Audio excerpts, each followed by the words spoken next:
మార్కాపురం జిల్లాలో పొగాకు రైతుల ఆందోళన ఉధృతంగా మారింది. పొదిలి పొగాకు వేలం కేంద్రంలో పంటకు గిట్టుబాటు ధర కల్పించాలని డిమాండ్ చేస్తూ రైతులు రోడ్డెక్కారు.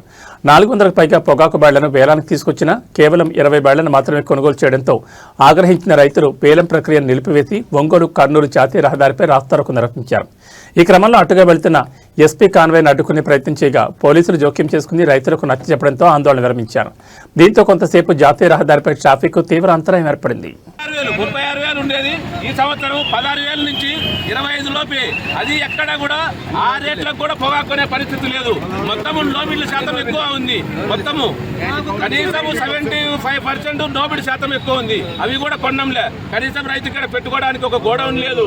రైతులు చాలా ఇబ్బంది పడుతున్నారు. ప్లస్ ఈ సంవత్సరం వచ్చేసరికి కూలీ ఖర్చులు పెరిగాయి, కట్టెల ఖర్చులు పెరిగాయి, బ్యారీ గుత్తల రేట్లు పెరిగాయి. ప్రతి ఒక్కటి ఖర్చు పెరిగింది తప్ప మా రైతుకు ట్రాన్స్పోర్ట్ ఖర్చు ప్రతి ఒక్కటి ఖర్చులు పెరిగాయి తప్ప మా రైతుకి ఈ విధమైన గిట్టుబాటు ఈ ధరగిన ఉంటే రైతులు ఆత్మహత్యలు చేసుకునే పరిస్థితి తప్ప ఎక్కడా కోలుకునే పరిస్థితుల్లో ఎవరూ లేరండి. దయచేసి రాష్ట్ర ప్రభుత్వం మా యొక్క రైతుల బాధలను గమనించి మార్కెట్ ద్వారా కానీ ఎస్టీసీ ద్వారా ఒక 1000 కోట్లు ఎంతో కొంత కేటాయించి కొనుగోలు చేసే తప్ప ఇక్కడ రైతులు బయటపడే పరిస్థితి లేదు.